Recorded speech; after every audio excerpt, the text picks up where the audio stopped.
Kopalnię Maria Concordia w Sobótce zbudowano w 1920-1921 roku.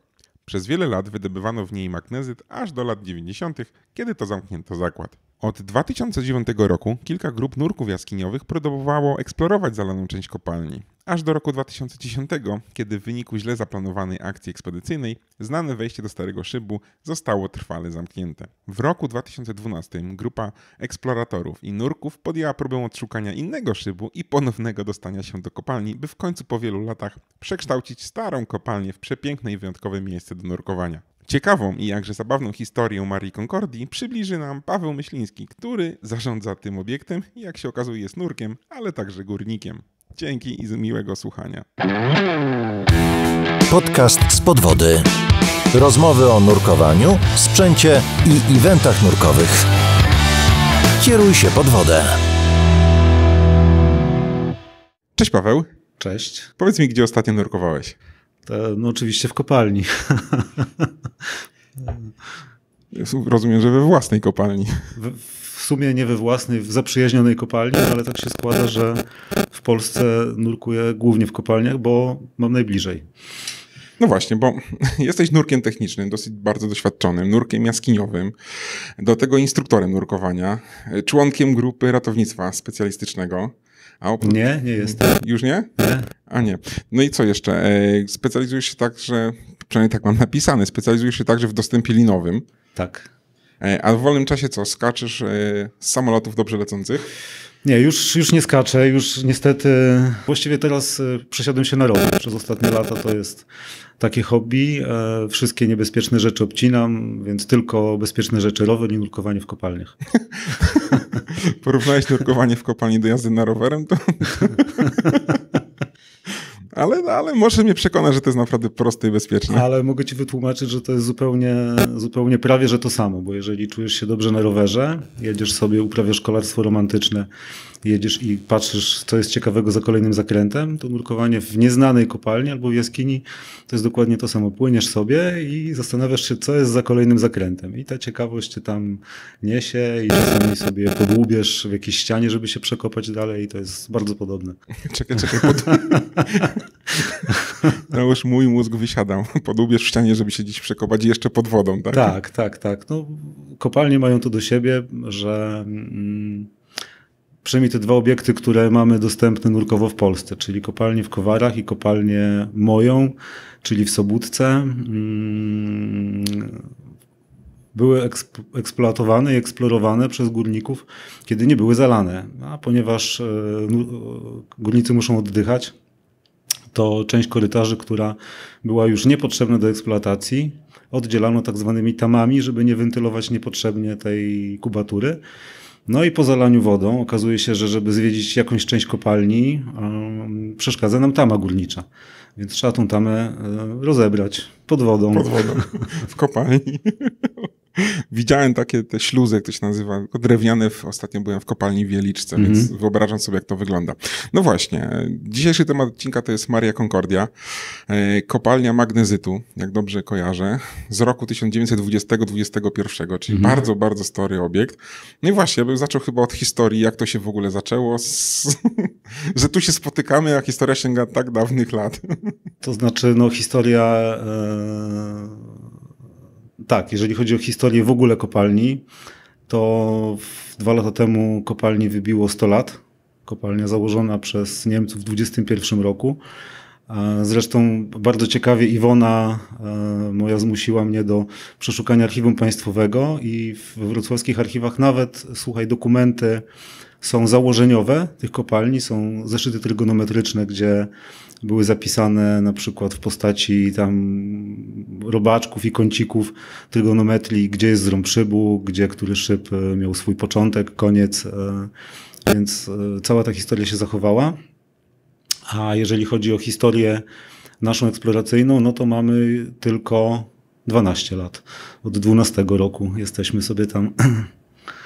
No właśnie, jak to się w ogóle stało, że znalazłeś taki obiekt, który w 1921 sobie pracował, potem pewnie został zamknięty i nagle z kopalni robi się obiekt do nurkowania. No i to jest wszystko właśnie jednym wielkim zbiegiem okoliczności i jakichś niezwykłych przypadków czasoprzestrzeni, bo żeby tą historię przedstawić, musielibyśmy zacząć w sumie od nurkowania w Kowarach. To był jakiś taki projekt eksploracyjny, nietypowy jak na polskie warunki, bo okazało się nagle, że nurkowie przed nami, to znaczy przed nami nurkującymi, tam szukali takiego świętego grala. Wiadomo było, że jakaś kopalnia taka duża i obszerna do trenowania musi być. Z takich pionierów nurkowania jaskiniowego z Dolnego Śląska to był Wiktor Bolek, grotołaz, który wiele sztolni takich mniejszych poodkrywał, oporęczował i opisał, na przykład Marii Agnes, browar w Sobótce, kopalnię w Tompadłach. I cała ta grupa szukała jakiegoś dużego obiektu, ale został znaleziony, czy właściwie dwa, w bardzo krótkim czasie, no niestety już po śmierci Wiktora Bolka. Jednym z tych obiektów jest kopalnia w Kowarach. Zostałem zaproszony przez Daniela Kowalskiego do eksploracji tam, co też jest ciekawą historią, to potem też do tego wrócę, jak to się wszystko znowu stało śmiesznie. I tam przy tych działaniach w naszych Kowarach wyłoniła się taka grupa ludzi, która okazało się, że zrzesza i nurków, i grotołazów, i też, co najważniejsze, tak zwanych suchych eksploratorów, czyli chłopaków, którzy zupełnie wtedy nie byli nurkami jeszcze, ale ich pasją było znajdowanie różnych obiektów górniczych, czy bunkrowych też, ale nie takich jak kopalnia w Wieliczce albo kopalnia Guido, gdzie można kupić bilet, tylko takich, do których trzeba się dokopać, przekopać, gdzie nikt wcześniej nie był po zamknięciu kopalni. No i właśnie, spotkanie tych wszystkich ludzi w tym jednym czasie zaowocowało tym, że te kopalnie znaleźliśmy. No właśnie, znaleźliście kopalnię, ale to jak, po jakichś starych mapach, czy chodziliście sobie po okolicy i szukamy sobie pozostałości po, nie wiem, szybie wejściowym? No więc to było trochę i tak, i tak. Ta kopalnia, która nazywa się teraz, ma tą historyczną nazwę Maria Concordia, która została nadana jeszcze przez Niemców w 20 latach. Na terenie tej kopalni, ogromnego obiektu, było kilkanaście szybów wejściowych. W 2010 roku grupa nurków jaskiniowych GNJ, Polskiego Związku Alpinizmu i paru jeszcze chłopaków znaleźli wejście do tej właśnie kopalni, Maria Concordia, ale szybem Elza, który mieścił się na ulicy Szmaragdowej. Ale to czekaj, szyb na ulicy Szmaragdowej, to znaczy jak? Jest sobie ulica, droga, asfalt, jest szyb? Nie, tam była studzienka kanalizacyjna. Okay. I okazało się, że na tej ulicy asfaltowej, jak się podniesie studzienkę kanalizacyjną, to nie jest to studzienka kanalizacyjna, tylko 40-metrowy szyb, który prowadzi do jeziorka wejściowego, do wody. I to dość niebezpiecznie.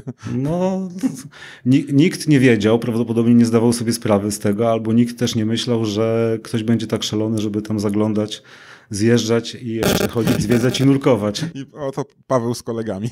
To nie, właśnie to chodzi o to, że to nie ja z kolegami, tu też się pięknie też historie zazębiają, potem wrócę. W każdym razie ta historia jest ważna ze względu na nasze późniejsze działania, bo ona nam wjechała na ambicje. Bo okazało się, że ponieważ szyb został odkryty, intensywnie nurkowany, po paru miesiącach działalności dosłownie, różnych grup przypadkowych mniej i bardziej. Jedna akcja potoczyła się niefortunnie, szyb został niezabezpieczony, mieszkańcy wszczęli alarm, przyjechała straż pożarna, pogotowie, wszystkie służby, górnicy uwięzieni pod ziemią, nurkowie i tak dalej. No i oczywiście, że niebezpieczeństwa nie było żadnego, bardziej chodziło o to, że mieszkańcy się zaniepokoili, że ktoś im grzebie pod domami i że jest studzienka, gdzie jest 40 metrów głębokości. No i burmistrz czy tam urząd miasta Sobótki postanowił zamknąć na amen to wejście. I wszyscy byli pewni, że do kopalni nazywanej Maria Concordia tym szybem Elza, zamknięcie wejścia szybem Elza zamknęło definitywnie wejście w ogóle do tej całej kopalni. No tak, ale wspomniałeś, że do tej kopalni było kilka szybów, czyli rozumiem, jak usłyszeliście, że jest jedno zamknięte, to szukamy kolejnych. No tak właśnie było. To znaczy ja nawet nie byłem świadomy, że tak jest, bo tak jak ci mówię, spotkało się wiele osób, gdzie my znaliśmy się na nurkowaniu, a byli koledzy, którzy znali się na kopaniu i kretowaniu. No i po pierwsze, że kopali i kretowali pod ziemią, ale też mamy kolegę Austa z Wałbrzycha, który kretował w mapach bardzo dobrze i według map wyszło mu, że na terenie przyległym musi być gdzieś wejście do innego szybu. No i któregoś pięknego popołudnia dostałem telefon, czy nie chcę pójść na taką akcję, na rekonesans, zobaczyć, bo być może tam będzie też woda. Okej. Czyli faktycznie troszeczkę papierów i troszeczkę spacerów. I troszeczkę spacerów. No i co, poszliście i znaleźliście od razu szyb? Czy... No więc, przepraszam, no nie do końca. Poszliśmy na spacer i znaleźliśmy kawałeczek murka ceglanego. Bo jak sobie wyobrażam szyb, to jest szyb, czyli jest taka dziura i nad tą dziurą jest taka duża, nie wiem, konstrukcja, która opuszcza coś. Właśnie, a propos konstrukcji, to też jest niefajne, ale ciekawe, że wtedy jeszcze nad tym szybem rzeczywiście była konstrukcja. Była taka wieża wyciągu, która została potem przez Urząd Miasta wycięta. Do tej historii też za chwilę wrócimy, dlaczego i dlaczego szkoda. W każdym razie pod tą wieżą był śmietnik, więc była po prostu dziura, ale nie było widać, że jest dziura do końca, bo była zasypana gruzem, śmieciami. Podeszliśmy nad tą dziurę i wtedy nasz kolega Aust powiedział, to tu. No a ponieważ nie mieliśmy nic lepszego do roboty tego popołudnia, stwierdziliśmy, że może wykopiemy sobie delikatnie jeden z narożników, zobaczymy, co tam się kryje. No i po paru godzinach kopania, przerzucania naprawdę niezbyt fajnych rzeczy, okazało się, że jest tam na dnie płyta stalowa. Nie mieliśmy akurat sprzętu ze sobą tego dnia, ale za parę dni wróciliśmy z palnikiem. Oczywiście tą dziurę zamaskowaliśmy, przykryliśmy ją sobie, żeby nikt tam nie kopał, no bo dla chłopaków było najgorsze, że ktoś w tej pracy eksploracyjnej mógłby ich wyprzedzić, że oni znaleźli, a ktoś tam się wbił i wykopał. Wycięliśmy sobie dziurę w tej jednej płycie stalowej palnikiem, wślizgnęliśmy się tam, się okazało, że są 3 płyty stalowe, jedna pod drugą i z tej drugiej płyty już pośredniej udało się spuścić w szybie kamerę GoPro z zamontowanym światłem wideo. No i po długiej jeździe w szybie kamera plumknęła w wodę. Jeszcze zarejestrowaliśmy parę metrów z tej kałuży. Była tam widać, że jest stalowa drabina zatopiona i tak dalej. Więc okazało się, że jest i kopalnia, i wejście, i woda. I woda, tak. To są najważniejsze dla was, czyli jest i woda, tak? Tak. A mierzyliście wtedy, jak głęboki jest ten szyb, spuszczając tą kamerę? Tak, oczywiście. Zmierzyliśmy to z kołowrotka. Czyli jak spuściliśmy, zaznaczyliśmy kluczowe te miejsca na lince, potem to chłopaki przemierzyli, więc było wiadomo, że jest plus minus 40 metrów tego szybu, no i jest woda. No dobra, to kiedy się odbyło pierwsze nurkowanie w takim razie? Tego samego dnia zdjęliście to wszystko? Nie. Pierwsze nurkowanie odbyło się chyba parę tygodni potem, już teraz dokładnie nie jestem w stanie tego odtworzyć, ale teraz wyobraź sobie, że to nurkowanie to nie jest takie nurkowanie, że jedziesz sobie gdzieś nad akwen, już nawet nie mówię, że komercyjny, po prostu wychodzisz z samochodu, rozbierasz się i wchodzisz do wody. Po pierwsze, do wejścia do wody dzieliło nas odkopanie 3 metrów śmieci. Po drugie, wejście przez okienko wielkości 50 na 50 centymetrów przez jedną stalową płytę na drugą stalową płytę. I teraz tam zrobienie stanowiska linowego, żeby zjechać samemu, a po drugie opuścić cały sprzęt. Też trzeba było wymyślić sposób na opuszczenie twinsetów, sprzętu nurkowego w workach i tak dalej. Jakiś system komunikacji, czy krzyczeliście przez ten? System komunikacji od zawsze radia. Radia, tak. No, ale to wszystko jeszcze trzeba było zrobić, ponieważ to jest 200 metrów, czy nawet nie od zabudowań, trzeba było zrobić w nocy i cicho, tak żeby nikt tego nie zobaczył i nie usłyszał i nie wezwał służb. Żeby się nie powtórzyła historia z tym wejściem od ulicy. Tak. No i tak, z ciekawych rzeczy... Czekaj, bo mówiłeś, że nurkowanie w jaskiniach jest porównywalne do roweru. No bardzo, widzisz, że ta analogia jest przejrzysta, prosta i bardzo tutaj pasuje. Tak, no w sumie tak. Jazda nocna rowerem po cichu, żeby nie wystraszyć w lesie zwierzyny. Żeby sobie ułatwić życie, to po pierwsze tą krateczkę wyciętą w płycie stalowej zabezpieczyliśmy taką kratą zamykaną na łańcuch z kłódką, żeby tam jakieś przypadkowe dzieci albo inni eksploratorzy nie weszli. Była zostawiona kartka pod tytułem To nasze nie rusza. To my tu eksplorujemy, jak chcecie to zadzwońcie, był zostawiony numer telefonu. I teraz, żeby ułatwić sobie kopanie na przyszłość, zrobiliśmy takie duże worki na śmieci wypełnione folią, stretch, jakimiś lekkimi rzeczami. I żeby już potem nie przekopywać 3 metrów śmieci, to w tym kąciku układaliśmy najpierw te duże, lekkie worki, a potem się przykrywało to resztą śmieci.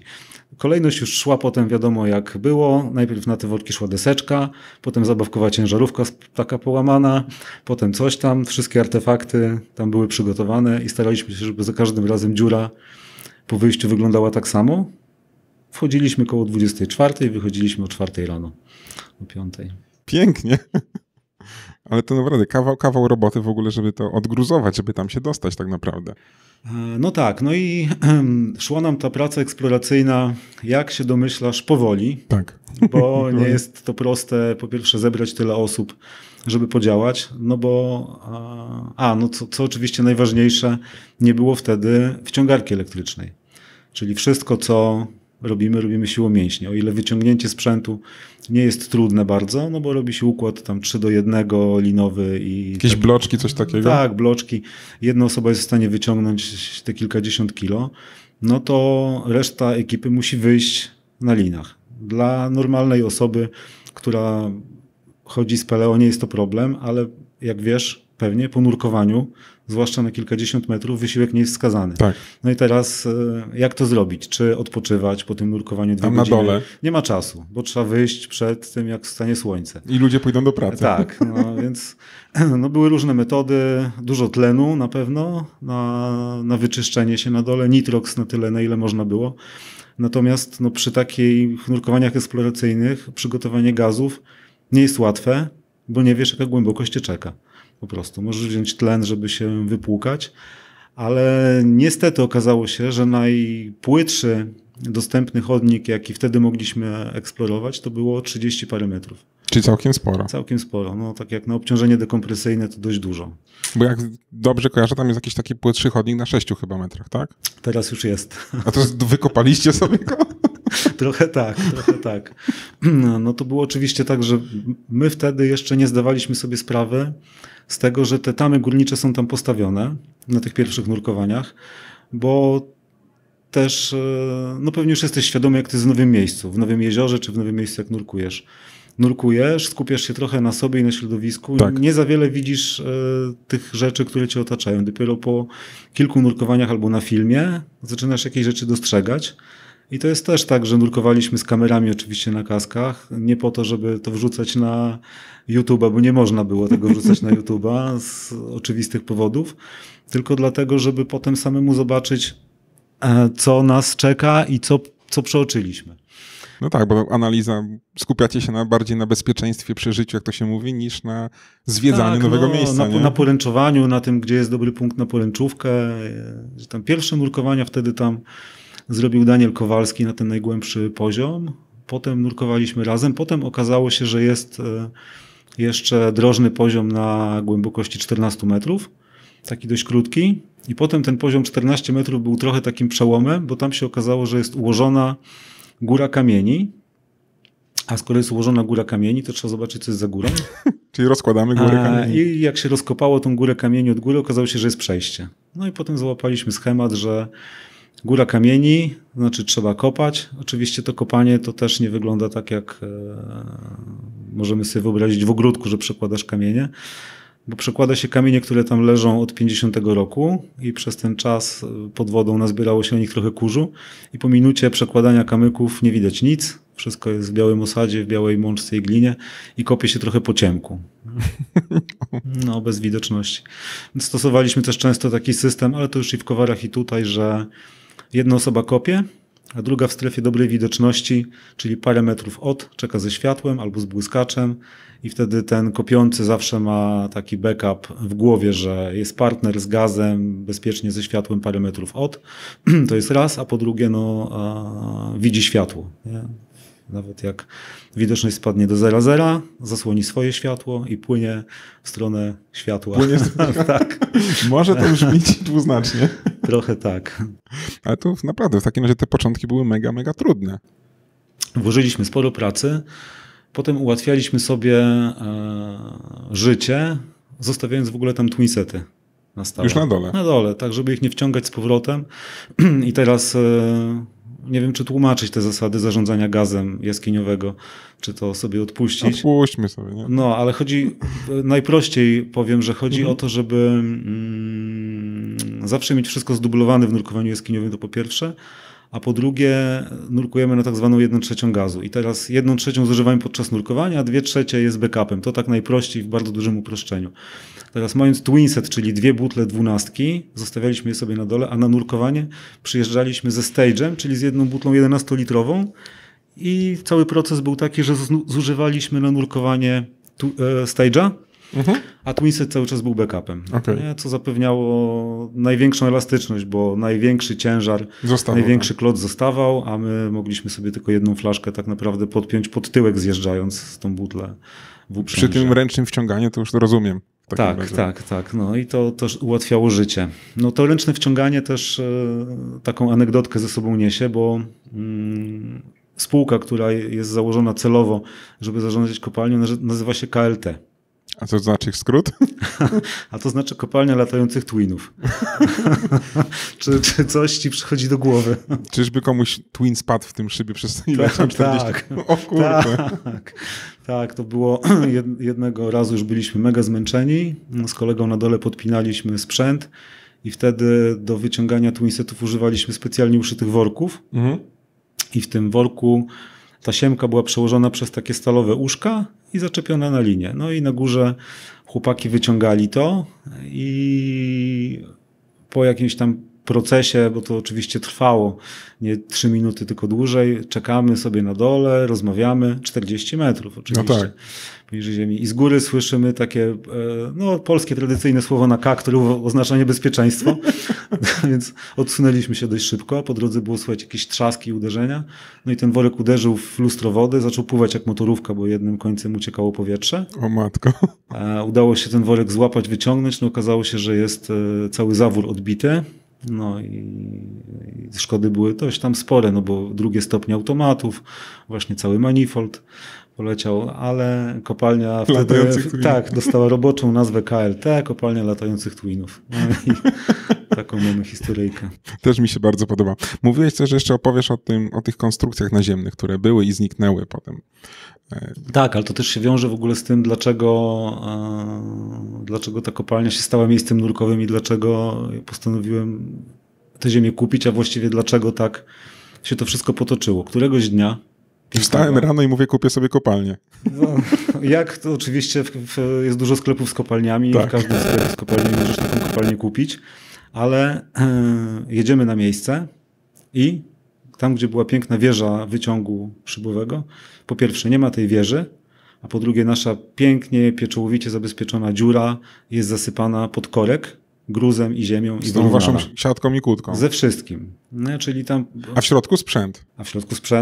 Tak. I praca eksploracyjna do dokończenia. I nieprzekopane tamy, i nieodkryte korytarze. Bo cały czas ta walka, jeszcze przypomnę, toczyła się o to, żeby dotrzeć pod ziemią do tego drugiego szybu, do tego szybu Elza, który był nurkowany w 2010 roku i zamknięty. Bo cała kopalnia stanowi system. Więc było też tak trochę, że był wyścig, bo część kolegów tych chodzących w suchych częściach próbowała suchymi partiami się tam przedostać, co też okazało się niemożliwe, bo część kopalni była pozawalana, poblokowana, a my chcieliśmy się dostać pod wodą. No i to wszystko, cała ta praca i te nadzieje, i że to osiągniemy, zostało zablokowane, bo ktoś wsypał ziemi. I tak to było, po prostu pojechaliście sobie nurkować i nagle inny krajobraz po prostu. Inny krajobraz. I o co chodzi? Wielkie zastanowienie, kto to zrobił i dlaczego. No i po śledztwie okazało się, że sprawa jest bardzo prosta, ponieważ działka była własnością gminy. Gmina stwierdziła, że przygotuje sobie działkę na sprzedaż, a ponieważ działka z kopalnią nie jest atrakcyjnym kąskiem, to usuną ślady tego, że kopalnia tam była. A usunięcie śladów polegało na wycięciu wieży i zasypania dołka. I znalazł się kupiec. I to jest też ciekawe w ogóle w tej całej historii, tak jak ci mówiłem, że to wszystko jest zbiegiem okoliczności jakichś niesamowitych czasoprzestrzeni. Przecież wiemy, że administracja w Polsce nie jest pomocna. No. I zazwyczaj jest tak, że do nikogo pomocnej ręki nie wyciąga, ale jak dowiedziałem się, że działka jest na sprzedaż, ona była wystawiona jako jedna duża całość ponad 5 hektarów. No i ten przetarg już był i też zobaczyłem kwotę i ona była trochę odstraszająca i stwierdziłem, że trzeba cóż zagrać w bank i umówiłem się na wizytę u burmistrza.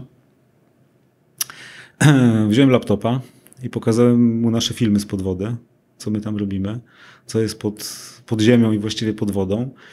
I powiedziałem, że ja byłbym bardzo zainteresowany kupieniem działki, gdzie ta dziura jest, no ale niestety nie w wielkości 5 hektarów. No. I nie uwierzysz. I burmistrz powiedział, tam w tym pokoju siedzi pan od planowania przestrzennego, pan tam pójdzie, powie pan co potrzebuje i my to podzielimy tak, żeby było dobrze. No fart. I drugi przetarg. No i niewiarygodne. No i panowie podzielili 4:1, tak mniej więcej. Później był kolejny przetarg, w którym wystartowałem, no i udało się kupić działkę. I tak się kupuje kopalnię. Z dziurą w ziemi. Z dziurą w ziemi. Czyli w sumie kupujesz ziemię, na której jest dziura. No nie była dziury, bo była zasypana. Tak. Co też przysporzyło trochę problemów, no bo teraz wyobraź sobie, że kupujesz taką dziurę, wiesz, że ziemię, wiesz, że jest dziura, teraz chcesz się tam dostać, ale to jest wszystko na terenie, gdzie biegają dzieci, nie ma ogrodzenia i teraz od czego zacząć? Czy ja mam wykopać tą dziurę tak jak było i zacząć drążyć, czy jakoś to zabezpieczyć? No i tam powoli jakieś metody na to znaleźliśmy. Najpierw płotek dookoła tylko tej dziury, potem potem ciężarówka z koparką, wykopanie 20 metrów sześciennych śmieci, gruzu i wszystkich innych rzeczy, aż się ukazała płyta stalowa. Zresztą zdjęcia są na fanpage'u, jak tam na płycie stalowej stoimy zadowoleni. No i mogliśmy zacząć działać już legalnie. I odzyskać sprzęt nurkowy. No to jeszcze chwilę potrwało, ale tak, generalnie tak. Przy czym wiesz, to zawsze jest tak, że jedna rzecz spadła z głowy, to znaczy okazało się, że dobrze, ziemia jest, możemy działać legalnie, a teraz się okazało, że trzeba działać naprawdę do końca legalnie. No tak. No bo mogę być właścicielem działki, ale nie jestem właścicielem tego, co jest pod ziemią. I teraz rozumiesz, ja, który ma problem z procedurami takimi, że mam problem z wpięciem faktury do segregatora i jak mam zrobić coś w urzędzie, przewraca mi się wątroba, muszę znaleźć sposób, jak legalnie działać w takim miejscu. No, więc na szczęście i całe szczęście, że w tym środowisku mieliśmy tych naszych znajomych, czy Skowar, czy Patryka, czy wiele innych osób, które doradziło, jakie kroki po kolei trzeba zrobić, żeby to zrobić, żeby to działało legalnie, czyli użytkowanie górnicze, urząd marszałkowski. Użytkowanie górnicze to znaczy, że ty nie jesteś nurkiem, tylko jeszcze górnikiem teraz? Jestem tak, górnikiem. To jest też paradoksalne, bo właśnie ja oczywiście pechowo trafiłem na jakąś nowelizację zmiany prawa, która mówiła o tym, że na przykład taka trasa turystyczna, czy właściwie zakład górniczy eksploatowany w taki sposób musi mieć swoją grupę ratownictwa specjalistycznego i musi mieć zatrudnionego sztygara na etacie i musi mieć plan ruchu zakładu górniczego. I teraz wyobraź sobie, że ta kopalnia nigdy nie była biznesplanem. Ten zakup nie był zrobiony pod to, że teraz zrobimy tam miejsce nurkowe komercyjne. To było na zasadzie chcemy odzyskać musimy sprzęt. wyciągnąć nasze twiny. No tak. To było trochę tak. Więc teraz to wszystko, ta papierologia, jaki sztygar, jaki plan utrzymania ruchu, o co chodzi. Te wszystkie rzeczy były napisane pod duże kopalnie. Pod Wieliczkę, gdzie nadal jest wydobycie, pod Guido, ale nie pod wszystkie małe trasy turystyczne. Na szczęście wszystkie te małe trasy turystyczne się zbuntowały też przeciwko temu prawu i nadal ten spór trwa. Także żadna z tych kopalni turystycznych, które znam, tych wymogów nie spełnia. Natomiast ja się przestraszyłem, że będę musiał i trochę mnie to zniechęciło na początku. No ale okazało się, że nie jest to takie trudne, tylko parę urzędów, trochę papierów, rysowania mapek i można działać w miarę legalnie, więc jest coś takiego jak użytkowanie górnicze właśnie na cele turystyczne i użytkujemy. I użytkujecie. No i wtedy zaczęła się cała budowa tych wszystkich krat, potem domek powstał, jak tak patrzę sobie po social mediach. No tak, wiesz co, to wszystko się rozwijało dynamicznie, bo teraz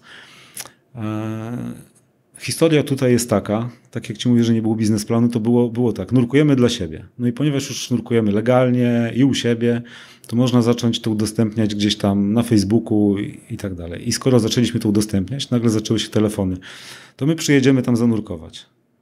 No i trochę teraz wiesz, jak to rozegrać. No parę weekendów oczywiście można to zrobić po koleżeńsku, ale teraz tak się okazuje, że wszyscy muszą siedzieć, bo przyjeżdżają koledzy nurkować i trochę zaczyna to przypominać biznes i niestety trzeba to było uregulować w jakiś sposób taki bardziej biznesowy, czego ja na początku po pierwsze nie umiałem tego zmonetyzować, po drugie nie chciałem, no bo jak możesz w środowisku nurkowym, gdzie nurków jaskiniowych jest mało i każdy jest twoim kolegą, nagle chcieć pieniądze za nurkowanie. No tak. No. Ale kiedy przybiera to taką skalę, że na przykład przyjeżdżają ludzie z grupą czy ze swoimi jakimiś tam kursantami, żeby zanurkować, a ty musisz wykreślić dzień na to wszystko i tak naprawdę dzień 2 osób, no bo z racji specyfiki obiektu nie wystarczy jedna osoba do tego, żeby grupę zanurzyć bezpiecznie pod wodę, no to zaczyna to przybierać jakąś tam zupełnie inną skalę, no i trzeba to było w jakiś sposób po pierwsze przełożyć na język finansów, po drugie zbudować to wszystko w taki sposób, żeby bezpiecznie ludzi, którzy nie są linowi, opuścić i ich zanurkować. No właśnie, bo teraz jak udało mi się zjechać tam na dół, to teraz komfortowo zjeżdżamy sobie na elektrycznej wyciągarce. No tak, to słuchaj, droga była długa, dlatego że najłatwiej jest, jeżeli chcesz coś zrobić, masz pomysł na jakiś biznes, to bierzesz największych czy najlepszych z rynku, patrzysz jak to robią, kopiujesz rozwiązania i voilà, i masz. A teraz takiego obiektu nie ma w Europie. No i nie bardzo było skąd skopiować. Mamy podobny obiekt w Szwecji, jest tu na Hastberg, natomiast tam ludzie nie zjeżdżają na linach. Tam się, nie wiem czy wiesz, znasz, jakkolwiek, tam jest 70 metrów pod ziemią wejście do wody, ale jest duża winda na upadzie. Upad to jest korytarz kopalni, który nie idzie tak jak szybionowo, czyli po lekkim skosie. W tym upadzie jest duża winda, na którą można załadować kilkaset kilogramów sprzętu, czyli tam na przykład parę rebleaderów, twinsety, butle. Na kilka razy ten sprzęt zjeżdża pod ziemię przed weekendem, a potem ludzie chodzą po tam 200 schodkach tam i z powrotem po prostu po stopniach. Więc jest to rozwiązanie dużo łatwiejsze, a tutaj mamy po pierwsze restrykcje na wejściu, bo mamy 3 płyty stalowe, które mają wyciętą dziurkę i trzeba tamtędy opuścić ludzi i sprzęt i wcelować.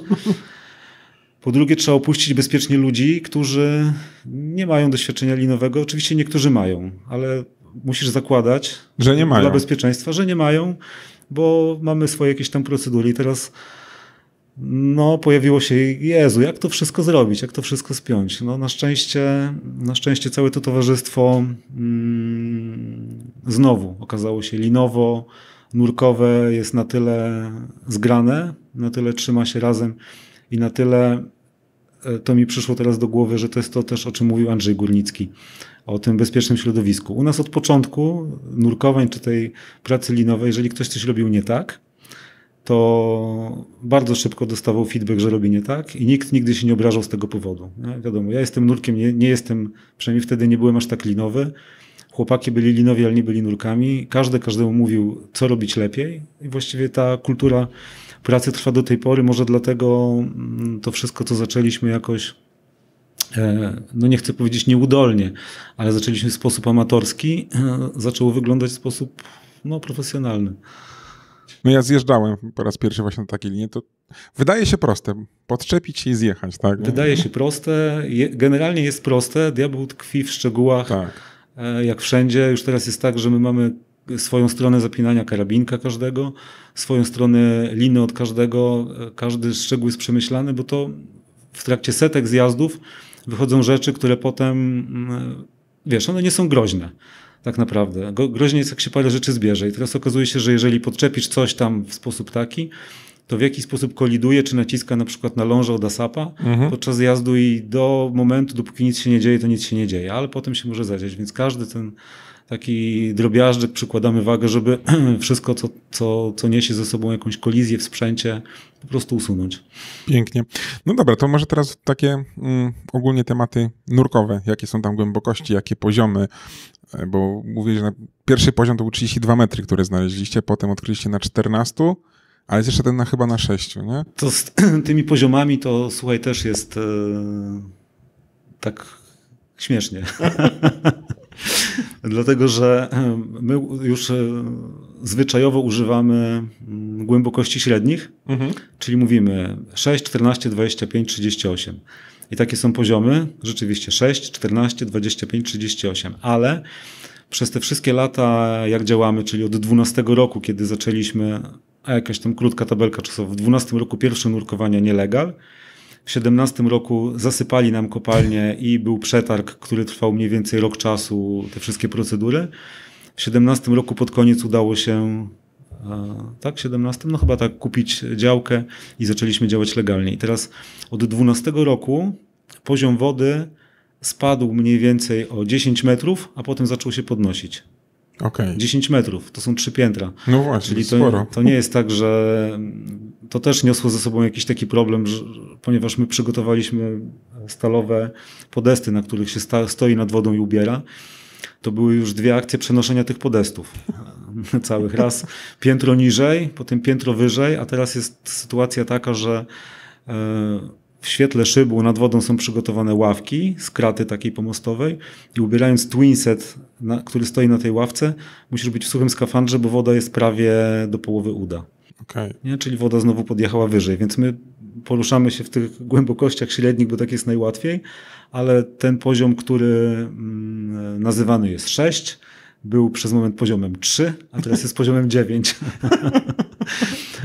No tak czy inaczej konstrukcja taka, można powiedzieć, topografia kopalni jest taka, że na szczęście dla nurków najgłębszy poziom jest poziomem najkrótszym. Czyli on jest tam mniej więcej około 150-200 metrów, zależy jak liczyć. Poziom 25 w ogóle jest poziomem przejściowym, bo on jest otwarty przez nas i jest w trakcie eksploracji i sprawdzania, co można tam jeszcze dalej zobaczyć. Poziom 14 jest taki średni, to jest tam też około 300 metrów i największy, najrozleglejszy jest poziom 6 metrów, który ma właściwie 2 odnogi z odnogami i ten poziom jest też najładniejszy, moim zdaniem i też osób nurkujących, bo o ile te niższe poziomy przypominają kopalnie rzeczywiście, czyli to jest wyciosany w skale jakiś korytarz o regularnym przekroju, to poziom 6 bardziej wygląda jak jaskinia, bo ma częściowo zawalony strop, są tam żyły magnezytu białe, te tamy, jest nieregularny, no przypomina bardziej taki naturalny twór. Czyli takie najciekawsze do zwiedzania po prostu. I fotografii pewnie. Do fotografii, do oglądania, tak, zdecydowanie. Mówisz, że te poziomy się różnią, to rozumiem, że jakieś opady, które... Skąd ta woda napływa? To głównie z opadów z terenów? No więc tak, woda w kopalni zawsze jest, bo to jest woda po prostu gruntowa. Gruntowa, no. W kopalni działającej są w najgłębszym miejscu, czyli w żąpiu, w szybu pompy, które tą wodę odpompowują. Nie? Żąpie to jest takie miejsce, gdzie woda sobie spływa z korytarzy, pompa wyrzuca na zewnątrz. W momencie, kiedy kopalnia przestaje być eksploatowana, wyłączają pompę i do poziomu wód gruntowych standardowo kopalnię zalewa, patrz koparki na przykład, to jest kopalnia odkrywkowa, gdzie jest ten sam manewr. Wyłączone pompy, zalało. I u was specjalnie pomp nie ma. Tak. Oczywiście woda opadowa ma jakiś wpływ na w ogóle hydrologię kopalni, nazwijmy to tak naukowo, ale nie na poziom wody. To znaczy jest tak, jak my widzimy to na przestrzeni lat, że są lata bardzo deszczowe, a woda spada, poziom wody. O, to inaczej by się wyobrażało. Tak, a są lata suche i poziom wody rośnie, bo to najwyraźniej jest tak, że ta woda pewnie jest zbierana w jakiejś niecce, ale na bardzo dużej przestrzeni, że to jest proces, którego nie widać. Nie jestem geologiem, więc nie będę się wypowiadał, ale jakby widać taką inercję, że może ten deszcz ma wpływ, ale za 2 lata. Może to tak jest. No okej. To też ciekawe. No jeszcze tylko wiesz, a propos tych deszczy dodam. Raz tylko mieliśmy jedną taką sytuację, że musieliśmy odwołać nurkowanie, bo oprócz tego, że mamy zalane poziomy, mamy też 4 poziomy suche, no bo poziomy kopalni są co kilka metrów, kilkanaście, ponieważ woda jest na 40 metrach, to jeszcze po drodze są 3 poziomy korytarzy i dzień wcześniej był taki opad, że z tych wszystkich suchych części zlewała się woda wodospadami. Nie dało się nawet zjechać bezpiecznie. Było jak na filmie Sanctum, gdzie tam nurków złapało w pułapkę, po prostu lały się wodospady. Nie dało się nawet bezpiecznie. I pewnie ta woda, która spływa, też jeszcze była brudna, zanieczyszczona. Tak, ona tam jakieś drewno zbutwiałe niesie, żaby i wszystkie szczury jakieś takie. To jeszcze czekało was potem sprzątanie kopalni? No mamy różowe sitko specjalnie do wyławiania organicznych artefaktów z wody. Jest takie entomologiczne. Czyli jest co robić tak naprawdę. Jest co robić. Mówiłeś wcześniej, że jak rozbieraliście te kamienie, to osad się pojawiał, który taki wszystko. Czy dalej ten osad występuje w kopalni? Jak nie wiem, ktoś nieumiejętnie machnie płetwą, to zanieczyści tą kopalnię? No tak, oczywiście osad jest. To jak stary to jest osad i dlaczego jest osad, to też widać w niektórych miejscach kopalni. Na przykład na poziomie 14 metrów jest taka duża sala i w tej sali są odbite ślady butów. No widziałem na zdjęciu. Tak, no to wiadomo, że to nie są nasze ślady butów, bo nurkujemy w płetwach, tylko że to są ślady górników i widać, że to jest taka glinka pokryta delikatnym kurzem, no taką drobnymi... Chciałem powiedzieć opiłkami, drobnymi częściami jakichś skał, które po pierwsze tam się zebrały, a po drugie też spadają ze stropu jednak. Ta skała jest dosyć porowata i przepuszczalna. Magnezyt też jest czymś, co przypomina może nie kredę, jest biały, ale jest też miękki i porowaty i on też się obsypuje. Przez ileś 10 lat nieużywania kopalni to wszystko się zebrało. No i teraz oczywiście ten osad, jeżeli ktoś nieumiejętnie pływa, trąci płetwą, podnosi się chmura. Przepraszam, im więcej oczywiście zbędnych ruchów, tym większa ta chmura. O tyle tutaj w kopalni ten osad jest niefajny, bo po pierwsze jest bardzo jasny i występuje taki efekt, że jeżeli masz zapaloną latarkę i świecisz w to wszystko rozbłyskuje twoim światłem, jesteś oślepiony. Trochę jak światła we mgle pewnie. Dokładnie tak, także lepiej jest chyba nawet latarkę wyłączyć i poruszać się po omacku już w takiej sytuacji. Po drugie, tego osadu nie przewiewa, bo nie ma absolutnie żadnego prądu i przepływu w kopalni. Prądu w sensie wody, bo prąd, światło to mamy. Czyli generalnie jak się zanieczyści kopalnię, to ile musicie czekać, aż ona się oczyści? 5 dni, 6, zanim Tak. opadnie. Jest bardzo, bardzo delikatny ten kurz i jest lekki, w przeciwieństwie właśnie do kowar, gdzie w głównym korytarzu jest przepływ około 17 czy 20 litrów na sekundę, a osad jest też cięższy. Po pierwsze szybciej opada na dół, a po drugie no, prąd go jakoś tam wynosi powoli. Czyli nurkowanie w Marii Concordii wymaga jednak już umiejętności. No wiesz to jak każde nurkowanie takiej jaskiniowej pod stropem. No to... Ale raz, nie bać się zjechać na linię. Znaczy, kto powiedział, że nie możesz się bać? Słuchaj, to jest też, wiesz, specyfika tego miejsca jest taka, że musisz być bardzo dobrym psychologiem i musisz być bardzo wyrozumiały na wszystko. To jest tak, że my sobie zdajemy sprawę z tego, że ludzie, którzy przyjeżdżają, są nurkami, ale niekoniecznie muszą kochać wysokościówkę. No tak. Więc trochę trzeba wejść w skórę tej osoby i patrzymy, jak kto się zachowuje. Jeżeli ktoś jest zdenerwowany już na zjeździe, to nie można od niego wymagać, że on zjedzie na dół i będzie się sprawnie ubierał w sprzęt i wszystko robił ok. No, trzeba wziąć poprawkę na to, że trzeba wziąć oddech, uspokoić się, wiesz, oczyścić atmosferę, uspokoić ludzi, bo no... Dla nas to już jest trochę taka codzienność, ale jestem w stanie sobie wyobrazić, że ktoś, kto pierwszy raz wisi na 4 mm lince stalowej. No jest chudziutka ta linka. Chudziutka linka. I jeszcze sprzęt jest podczepiony wisi, pod to. Tak, wisi nad dziurą, że możesz czuć się niekomfortowo i że trochę adrenaliny się wydziela i że jednak duży zapas cukrów z krwi może być spalony na dole po zjeździe. Tak, czarna dziura. No. No, cały czas sobie wyobrażam, jak wy na początku to robiliście. To już w ogóle musi być kosmiczne. Ja już nie pamiętam tego na szczęście, już by mi się nie chciało. Bo teraz to i tak faktycznie jest elegancko. I oświetlenie jest, i ławeczki stalowe. Nie? No bo na początku to było tak, jak ci mówię, jak z tą jazdą na rowerze trochę. Że jesteś ciekaw, co jest za zakrętem i trochę nieważne, że jesteś zmęczony, ci się nie chce i masz dziurę w dętce, to i tak pojedziesz zobaczyć. No tak. Powiedz mi, bo na Facebooku widziałem posty z jakimiś żółtymi kaczuszkami. O co z tym chodzi? A wiesz co, kaczuszki to jest taki, na początku do tego szybu po prostu miałem partię takich kaczuszek, z którymi się kąpałem normalnie, więc wyciągnąłem je z wanny, oczywiście żartuję, ale stwierdziłem, że coś by było fajnego, gdyby nurkowie jak się wynurzają, mieli tam taki jakiś miły akcent. No i te kaczuszki to jest taki akcent z powierzchni, są żółte, przyjazne, uśmiechnięte. Chowacie je w kopalni.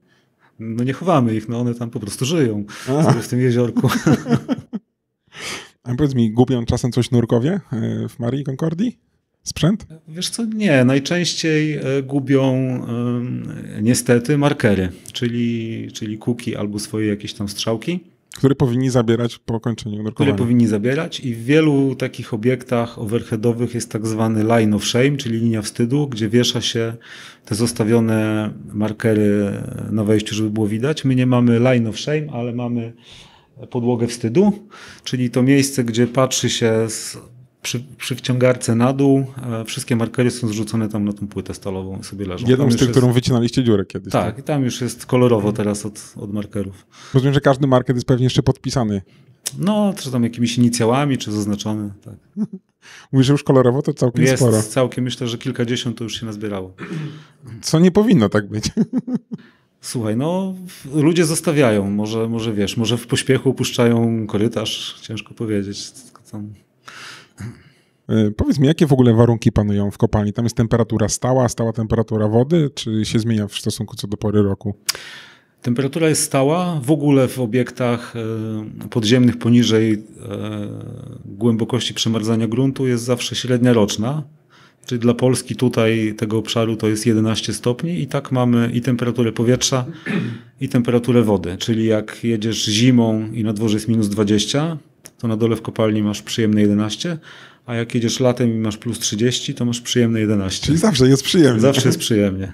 Możesz się albo ogrzać, albo schłodzić, zależnie od pory roku. I chyba jest tam duża wilgotność, jak dobrze pamiętam. Nie? Jest ogromna, co wpływa na infrastrukturę mocno, bo światła, naświetlacze te LEDowe, no co pół roku lecą, któryś trzeba wymieniać, nie są w stanie przeżyć.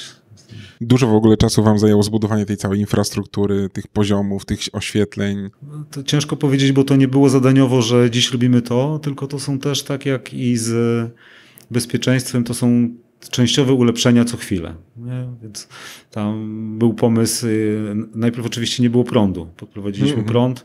Ale prąd już jest stały, nie jakiś agregat? Prąd jest stały, tak. Przedtem wciągarka działała na agregacie, więc też były takie warunki bardzo polowe. Jest teraz stały prąd i stałe oświetlenie na dole i co chwilę dochodziły jakieś pomysły. No to skoro jest to zróbmy jeszcze to. No to jest to, doróbmy to. Oczywiście jest wiele jeszcze rzeczy, które można było zrobić. Na przykład na dole w kopalni nie ma Wi-Fi. No tak. Ale jest pole do manewru zawsze. To ja chętnie pomogę. Wi-Fi i jacuzzi. Powiedz mi, a czy obiektem interesują się tym, bo to jest, jak widziałem, to kopalnie jest w okolicy osiedli. Czy tam interesują się osoby, które nie nurkują? Jakieś incydenty miałeś?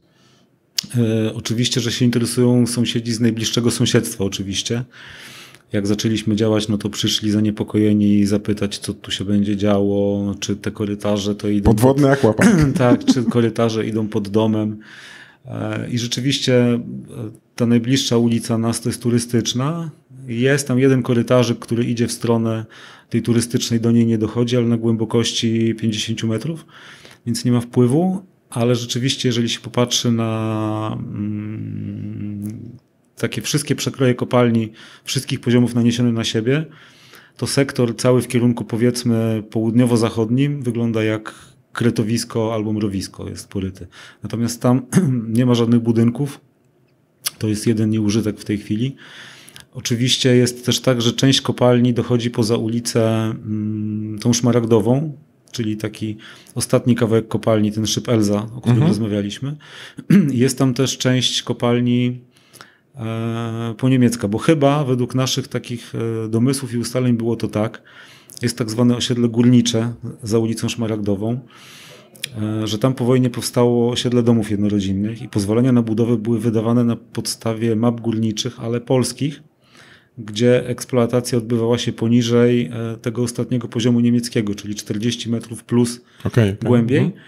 a chyba nie były ujęte zupełnie te najpłytsze korytarze robione w 20 latach, które potrafią, tak jak widzę u nas w Concordii, iść 3 metry pod ziemią.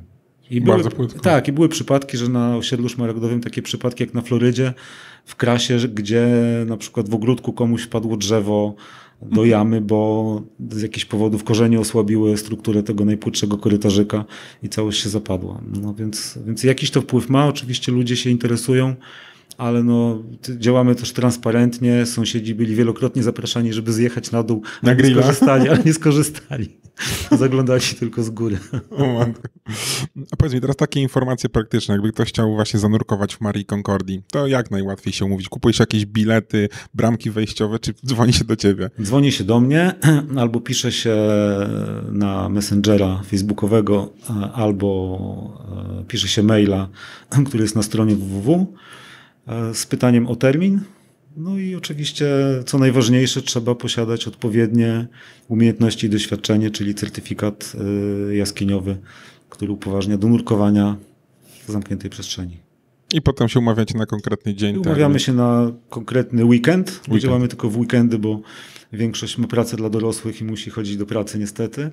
Ale poza tym ten odstęp tygodniowy jest związany też z tym, o czym mówiliśmy. O przejrzystości wody. Dlatego też nawet staramy się nie umawiać 2 grup na sobotę i niedzielę po sobie.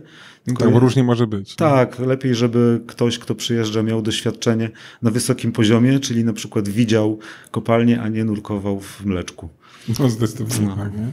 Zwłaszcza jak pewnie przyjeżdża być może z zagranicy, bo widziałem sporo ludzi z zagranicy przyjeżdża. Jest oczywiście. No, Czechów, sporo Niemców. Ostatnio nawet mieliśmy gości ze Stanów, którzy pół roku wcześniej bukowali sobie miejsce w kopalni, ale to był jakiś taki ogólnoeuropejski trip. Bardzo fajna też ekipa techniczna. Wow, to bardzo fajnie. To ludzie ze Stanów przyjechali do Sobótki. Nie wiem nawet skąd się dowiedzieli, że jest taka kopalnia. Najwyraźniej dotarło jakąś drogą. No jak ty ją znalazłeś, to dlaczego ludzie ze Stanów, nie? W końcu można było. Super. No, mi się bardzo podoba. Mam nadzieję, że kiedyś uda mi się zanurkować w takim miejscu. Ja już cię zapraszałem. Tak, ale jeszcze muszę się doszkolić, żeby to móc Ale zrobić. pamiętaj o tym, że szyb jest wodą otwartą. Tak? No, no tak. No i w sumie dopóki nie będziesz pływał na bok, szyb jest wodą otwartą i można zrobić intro. Oczywiście żartuję, bo wiesz, bo to... Nie no, dotknąłem tafli wody, więc się liczę. Nadal jest może nie chcę używać słowa, że to jest hardkorowe, bo też tak nas czasami nazywają, że jesteśmy hardkorowcami. Te nurkowania są mega bezpieczne. Jest to wszystko dość poukładane, ale no w ramach oczywiście swoich doświadczeń. No tak. No, zamknięta przestrzeń to też może kogoś tak naprawdę przerażać. A może też... Euforia za duża? A może być pomagać. Ja na przykład, widzisz, boję się w otwartej wodzie nurkować. Mnie przeraża ilość wody dookoła. A w kopalni to tak, sobie przyklękniesz, tu się przytrzymasz. Złapiesz linę, wiesz jak wrócić, tak? Tak, to jest, tak wszystko wiesz, w kąciku wokół siebie. To co, życzę dalszego rozwoju Marii, więcej nurków, którzy nie mącą wody w takim razie. Dziękuję bardzo. I mam nadzieję, zobaczymy się kiedyś tam pod wodą. Mam nadzieję również. Dzięki, trzymaj się. Hej. Dziękujemy za wysłuchanie odcinka. Każde odtworzenie, każde udostępnienie, polubienie czy komentarz to dla nas bardzo cenne wsparcie. A jeśli podoba Ci się nasza twórczość, możesz wesprzeć nas w serwisie Patronite. Mamy nadzieję, że zechcesz przyłączyć się do współtworzenia Spod Wody i dorzucić swoją cegiełkę do tego projektu.